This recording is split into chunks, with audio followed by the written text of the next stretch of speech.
This morning our way to a wonderful life message is titled Seed Time and Harvest. Going through this message this morning, thinking about what we're getting to understand here and what we're getting to know about our relationship to God and our relationship to the love and the law of God in a greater way, I was reminded of the prayer of Jabez, which was very popular a few years ago.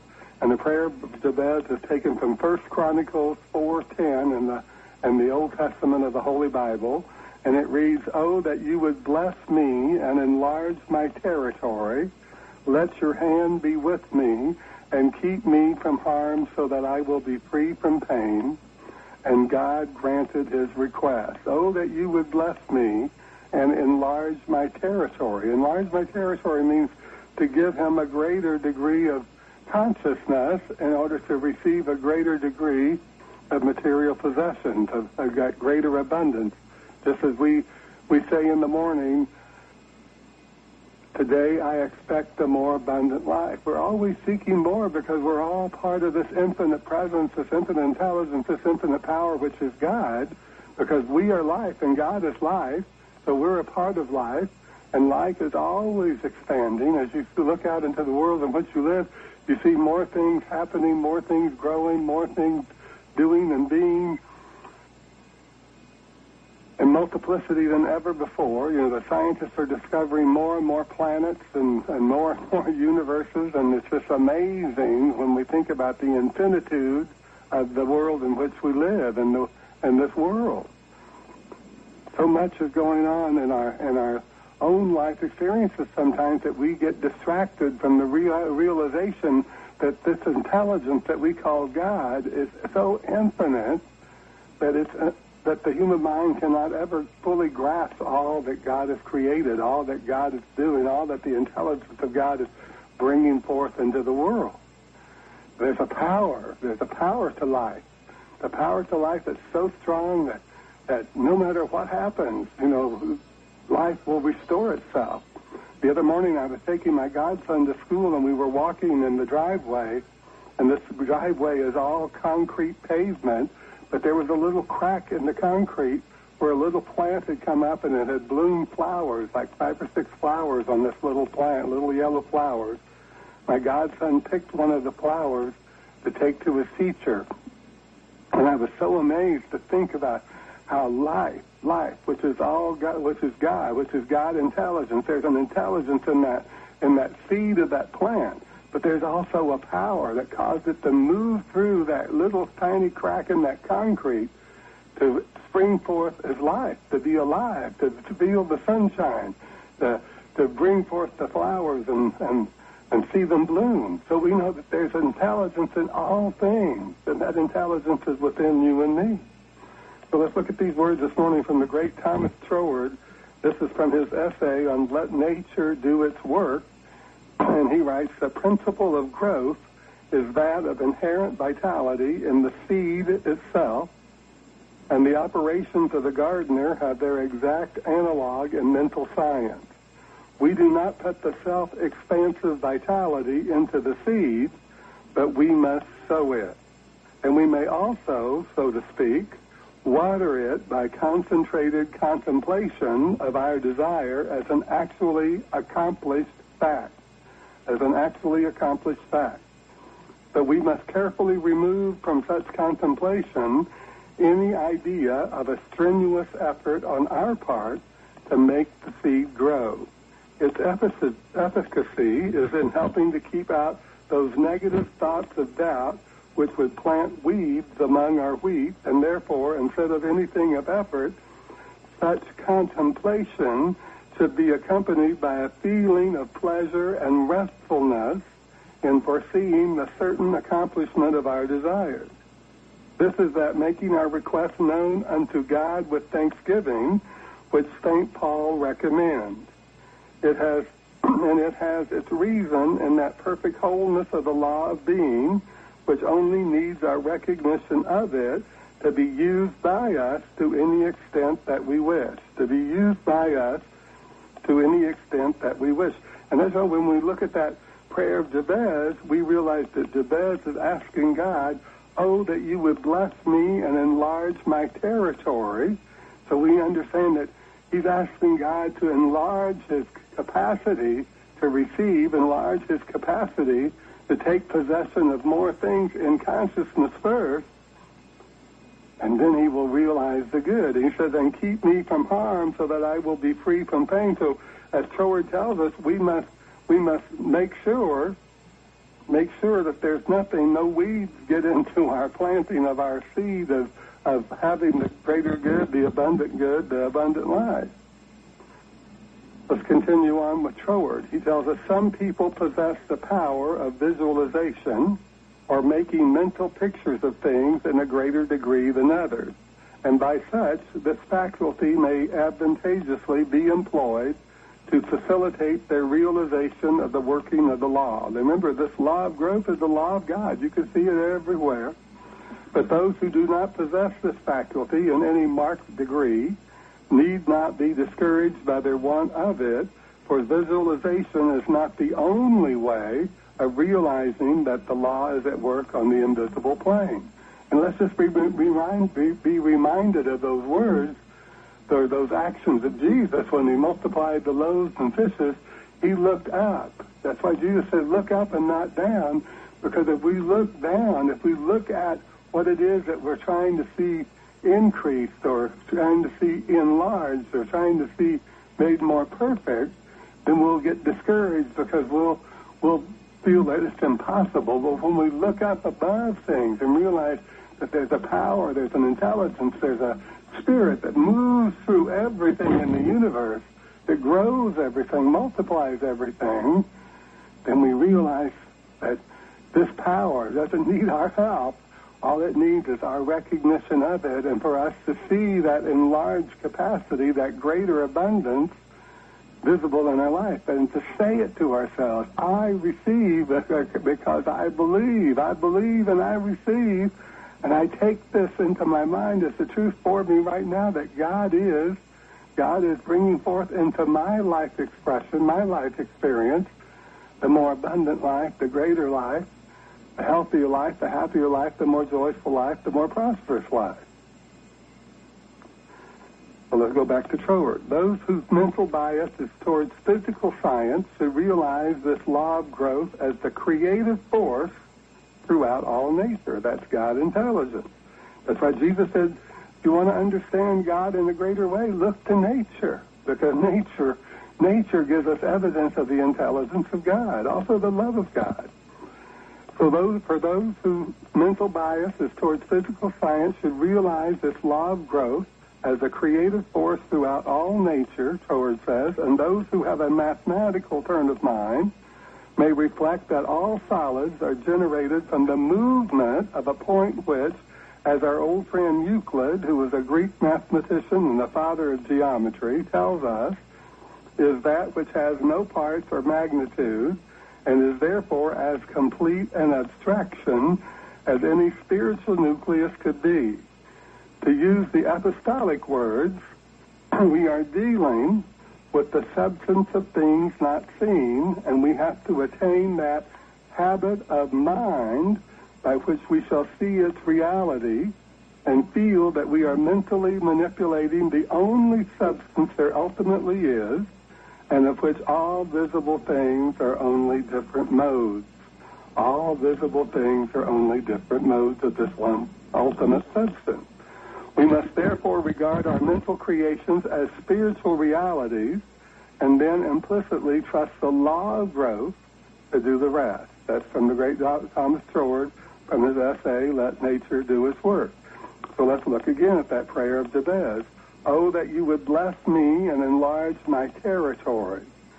Let your hand be with me and keep me from harm so that I will be free from pain. In other words, so that God will bless him with an enlarged capacity to realize and believe and keep faith with. That's something greater. That's something greater. I believe that these words from Troward are so important that it would benefit us to read them and study them until they are fastened with faith in our consciousness. And you can find these words by going to www.revbates.tv and clicking on the weekly message icon. I've got them published already. So from his wisdom, we read that we must carefully remove from such contemplation any idea of a strenuous effort on our part to make the seed grow. And in these words, he is reinforcing the mastermind Jesus' instruction that it is the Father, that is the Spirit, the intelligence, and the power that we call God, that does the work. It is our responsibility to provide the concentrated contemplation of our desire as an actually accomplished fact.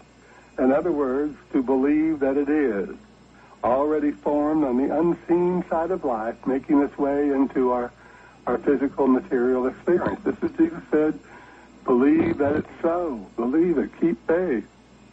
Thy faith hath made thee whole, Jesus said. He didn't say my faith, it's thy faith hath made thee whole. Torah also gives those of us who have a difficulty with visualization to know that it is only one way in which to realize that the law is at work, though unseen. And in this, we can know that we can speak to our imagination what it is that we see with our spiritual vision and know with certainty that all things are coming together for our good to the inherent nature of the universal law of growth, which is the law of God, the law of the physical and the material, as also the mental and also the spiritual. We see that law of growth at work in all things throughout the universe. Now, the mystical Neville lectured and wrote extensively about creative visualization and the transformation of consciousness. In his book, Seed Time and Harvest, we can read, your life expresses one thing and one thing only, and that is your state of consciousness. Everything is dependent upon that. As you, through the medium of imagination, assume a state of consciousness, that state begins to clothe itself in form. That state begins to clothe itself in form. It solidifies around you as the serpent skin ossifies around it. But you must be faithful to this state of mind. You must not, or state of consciousness. You must not go from state to state. In other words, you can't go and sit down and affirm and assume and visualize and tell your imagination that things are enlarging capacities. You're enlarging your prosperity, your health, your happiness, your joy, whatever it may be, your success, and then go back and start talking about how terrible life is. So you must not go from state to state, but rather wait patiently in the one invisible state until it takes form and becomes an objective fact. Patience is necessary, but patience will be easy after your first success in shedding the old and growing the new. For we are able to wait according as we have been rewarded by understanding in the past. Understanding is the secret of patience. What natural joy and spontaneous delight lie in seeing the world, not with, but as, William Blake says, through the eye. Imagine that you are seeing what you want to see and remain faithful to your vision. Your imagination will make for itself a corresponding form in which to live. All things are made by imagination's power. Nothing begins except in the imagination of mankind. From within out is the law of the universe. This is we read in the Old Testament. As within, so without. Mankind turns outward in our search for truth, but the essential thing is to look within. That's why when Jesus looked up, he looked up with closed eyes, knowing that the same God that is permeated throughout the universe, is present in the universe, is present within each and every one of us, within our mind. That the kingdom of God is within you. That's where we begin to enlarge our capacities by enlarging our sense of that kingdom within us. We plant the seeds and let the seeds grow. Patience is necessary, but patience will be easy after your first success in shedding the old and growing the new. For we are able to wait according as we have been rewarded by understanding in the past. Understanding is the secret of patience. Just imagine what was going on with Jesus when he was doing all these wonderful works. That's why he said, believe in my works, these things I do, if you choose to, and greater things still shall you do, if you choose to. House and supply of all things. If you let your recognition of God be an everyday, habitual thing, we must train ourselves to get beyond all the nonsense and the noise of the world and start realizing that God is always with us, that God is always seeking to express through us that something greater. The principle of growth is that of inherent vitality, and the seed itself and the operations of the gardener have their exact analog in mental science. We do not put the self-expansive vitality into the seed, but we must sow it, and we may also, so to speak, water it by concentrated contemplation of our desire as an actually accomplished fact. But we must carefully remove from such contemplation any idea of a strenuous effort on our part to make the seed grow. Any idea on our part to make the seed grow. Such contemplation should be accompanied by a feeling of pleasure and restfulness in foreseeing the certain accomplishment of our desires. This is that making our requests known unto God with thanksgiving, which St. Paul recommends in the New Testament of the Holy Bible. And it has its reason in that perfect wholeness of the law of being, which only needs our recognition of it to be used by us to any extent we wish. To any extent we wish. Some people, Forward tells us, possess the power of visualization, and we all know that, or making mental pictures of things in a greater degree than others, and by such this faculty may advantageously be employed to facilitate their realization of the working of the law. But those who do not possess this faculty in any marked degree need not be discouraged by their want of it, for visualization is not the only way of realizing that the law is at work on the invisible plane. So let's take into our mind that this is God granting us our desire, that we must be in alignment with the nature of God. We must be in tune with the nature of God.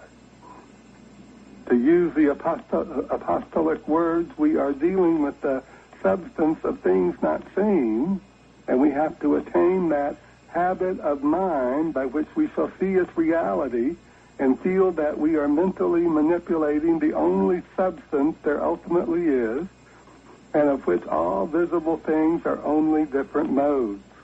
We must therefore regard our mental creations as spiritual realities and then implicitly trust the law of growth, which is a law of God, to do the rest. And we see that law of growth throughout the universe. And even in the days of Jabez, it was recognized, oh, that you would bless me and enlarge my territory. Let your hand be with me and keep me from harm so that I will be free from pain. And God granted his request. So we know this is a universal, eternal, changeless law, and that we can all understand it more and more as we put it into use and see the good results. It's as Jesus said, it is done unto you as you believe, but until we put our faith to work, then we won't see any done unto use other than just the regular day-by-day things that happen in our life. In other words, we won't see ourselves creating, we'll only see ourselves reacting to life. Your life expresses one thing and one thing only, the great Neville tells us, and that's your state of consciousness. We have to be faithful to that enlargement.